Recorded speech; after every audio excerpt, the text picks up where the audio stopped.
Hi guys, hello and welcome to Littles Master. स्वागत है आप सभी का लिटल्स मास्टर में।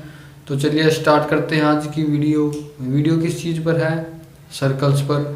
तो ये जानते हैं सर्कल्स क्या होता है। सबसे पहले तो ये जान लेते हैं सर्कल्स को हिंदी में क्या कहते हैं। सर्कल को हिंदी में कहते हैं वृत्त। ध्यान से देखना कैसे लिख रहा हूँ। ये तो रहा इसका हिंदी के बारे में। वैसे सर्कल को क्या कहते हैं? सर्कल एक राउंडेड शेप है, एक क्लोज फिगर है। एक क्लोज फिगर है जिसमें एक सेंटर लाई करता है, इसे केंद्र कहते हैं या सेंटर सी से डिनोट करते हैं। इस क्लोज फिगर में जितने भी पॉइंट हैं इन सभी का डिस्टेंस सेंटर से सेम है। तो इस डिस्टेंस को रेडियस कहा जाता है, आर से डिनोट किया जाता है। रेडियस की स्पेलिंग नोट कर लेना आप, RADIUS। रेडियस को हिंदी में क्या कहते हैं? त्रिज्या।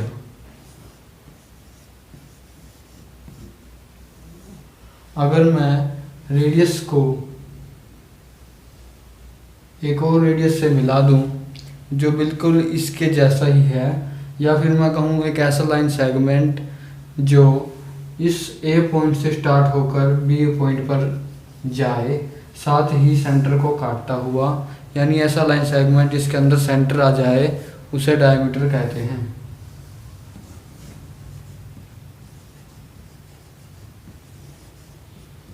डायमीटर को हिंदी में व्यास कहते हैं।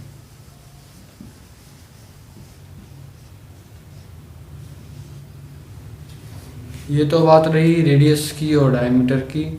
रेडियस डायमीटर का हाफ होता है, डायमीटर रेडियस का डबल होता है। तो इस हिसाब से इनका रिलेशन बना R = D, लेकिन D तो इसका डबल है, इसलिए 2 × R एक डायमीटर के इक्वल होता है। बात रही रेडियस और डायमीटर की। अब बात कर लेते हैं एरिया और सरकमफेरेंस की। चलिए अब देखते हैं एक ग्राउंड की प्रॉब्लम। मेरे पास एक सर्कुलर ग्राउंड है, मुझे उसमें घास लगानी है, लेकिन मुझे उसका एरिया नहीं पता, इसलिए मुझे पता नहीं लग पा रहा है कितनी घास लगाऊं। तो आइए देखते हैं ऐसी प्रॉब्लम का सलूशन कैसे निकालें। अगर आपको सर्कल का एरिया पता करना हो तो कैसे किया जाए। सपोज एक ग्राउंड सर्कुलर है, उसका सेंटर आपको दिया होगा, रेडियस आपको दिया होगा, या आप माप सकते हैं। सपोज कीजिए इसका रेडियस 10 मीटर है। 10 मीटर मेरे पास रेडियस। अब मुझे इसका एरिया निकालना है। बहुत सारे बच्चों को डाउट और कन्फ्यूज़न है एरिया और सरकमफेरेंस में। तो एक बार बता दूं, एरिया इसका इंटीरियर पार्ट होता है। किसका इंटीरियर पार्ट होता है? सर्कल का। किसी क्लोज फिगर का इंटीरियर पार्ट उसका एरिया होता है। और आउटसाइड या कहें वो लाइन जो उस फिगर को बनाती है, इसे सरकमफेरेंस कहा जाता है। तो अभी सरकमफेरेंस की बात भी साथ साथ कर लेते हैं, आगे कंफ्यूजन नहीं रहेगी। सरकमफेरेंस को हिंदी में कहेंगे परिधि। साथ ही मुझे निकालना था एरिया। एरिया आप सभी को पता है हिंदी में क्या कहते हैं? क्षेत्रफल या क्षेत्र। ये हो गया। तो एरिया ऑफ सर्कल क्या होता है? Area of circle pi times r का स्क्वायर। पाई 22/7 या 3.14, जो आपको ठीक लगे वैसे कर सकते हैं। तो चलिए देखते हैं पाई आर स्क्वायर कैसे इम्प्लाई करें। 3.14 इंटू रेडियस। रेडियस हमारे पास कितना है? 10 मीटर। यहाँ लिख लो आर का स्क्वायर यानी रेडियस इंटू रेडियस। अब देखते हैं 10 को डेसिमल को कैसे काटा जाए। अगर आपके पास 10, 100, 1000 इस हिसाब से अगर ज़ीरो वाली टर्म्स हों तो आप 3.14 को चूज़ करें। 314 अपॉन में 0 इसे हमने फ्रैक्शन में बना लिया, 10 इंटू 10 100, यानी कैंसिल करके क्या आया 314 मीटर। तो मेरे पास 314 मीटर यानी 314 मीटर एरिया का ग्राउंड है। और अगर इसी ग्राउंड में मैं फेंसिंग करना चाहूँ ताकि कोई जानवर यहाँ आ ना पाए, तो अब क्या करूँ, अब मुझे सरकमफेरेंस निकालना पड़ेगा। वो एरिया से भी आसान है, तो आइए देखते हैं। आइए अब बात कर लेते हैं सरकमफेरेंस की।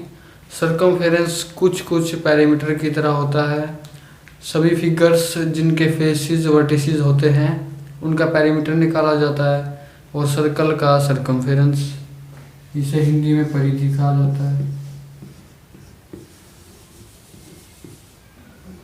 तो सरकमफेरेंस ऑफ सर्कल होता है 2 टाइम्स पाई इंटू आर। इस हिसाब से 2, अगर मैं इस ग्राउंड का निकालना चाहूँ सरकमफेरेंस, पाई 22/7 इंटू आर यानी 10। तो इन्हें हम कैंसिल करते हैं। कैंसिल कैसे करेंगे, ये डायरेक्ट कैंसिल तो नहीं हो रहे हैं, इन्हें मल्टीप्लाई करते हैं। 44 0/7, अगर मैं 7 से इसको डिवाइड कर दूँ तो मेरे पास रिजल्ट आ जाएगा। क्या है 440, 7 6 42,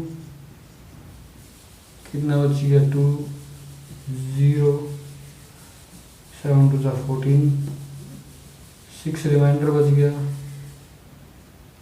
7 8 56, यानी अप्रोक्सीमेट 62.8 मीटर इसका सरकमफेरेंस है। एरिया और सरकमफेरेंस ये दो ही सर्कल में सबसे ज़्यादा निकालने के लिए आते हैं। अगर रेडियस निकालना आ जाए, डायमीटर दिया हो, अगर डायमीटर 20 है, रेडियस इसका हाफ हो जाएगा। अगर रेडियस 10 है तो डायमीटर इसका ट्वाइस हो जाएगा। ये है एरिया और डायमीटर। अब बात करते हैं टेंजेंट एंड कोड। चलिए बात करते हैं टेंजेंट की। टेंजेंट आपने सुना होगा ट्रिग्नोमेट्री में, लेकिन यहाँ पर इसका मतलब अलग है। टेंजेंट स्पेलिंग वही है, लेकिन कुछ डिफरेंट चीज़ है उस चीज़ से। टेंजेंट एक लाइन होती है, लाइन सेगमेंट, ये पॉइंट ये बी पॉइंट। ये लाइन अगर सर्कल को किसी एक पॉइंट पर टच करे उस लाइन सेगमेंट को टेंजेंट कहा जाता है, और अगर एक से ज़्यादा बार टच करे तो इसे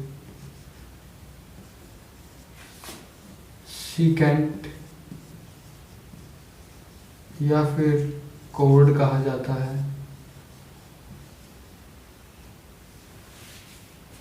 और अगर मैं बात करूं कोई पॉइंट सर्कल के ऊपर है, जैसे कि यहाँ मुझे इनका डिस्टेंस निकालना है, तो डिस्टेंस कैसे निकालेंगे, सिंपल रेडियस। अब बात करते हैं क्लास 11th स्टैंडर्ड की। जो क्लास 11th में डिस्टेंस ऑफ अ सर्कल दिया गया है वो कुछ इस तरह से है, कुछ कुछ पाइथागोरस की तरह है। इज इक्वल टू आर का स्क्वायर, या फिर स्क्वायर हटाकर यहाँ स्क्वायर रूट लगा दें। तो ये कैसे हुआ, ये वाई एक्सिस है, ये एक्स एक्सिस है, यहाँ पर ओरिजिन ओ लाई करता है जहाँ पर एक्स और वाई की वैल्यू 0 0 है। लेकिन सर्कल कॉन्स्टिट्यूटेड है वाई और एक्स जो 0 0 से ज़्यादा हैं, तो इन्हें हम मान लेते हैं ए एंड बी। और यहाँ पर कोई पॉइंट लाई कर रहा है एक्स और वाई। पी पॉइंट है जिसके कोऑर्डिनेट्स एक्स वाई हैं। तो इसका डिस्टेंस कैसे निकालेंगे, एक्स माइनस ए का square plus Y minus B का square equal to R square. या फॉर्मूला है डिस्टेंस फॉर्मूला, आपने देखा होगा x2 माइनस x1 करके होता है, सेम वही है। तो गाइस ये थी आज की वीडियो कैसी लगी कमेंट करके ज़रूर बताना, अच्छी लगे तो लाइक करना, चैनल को सब्सक्राइब करना। और एक ज़रूरी बात, अगर आप पंजाबी को सीखने में शौकीन हैं, अगर आप पंजाबी लैंग्वेज सीखना चाहते हैं तो हमारे चैनल पर जाइए, चेक कीजिए, एक से एक अच्छी और हेल्पफुल वीडियोज़ हैं। Stay tuned with us, thanks for watching.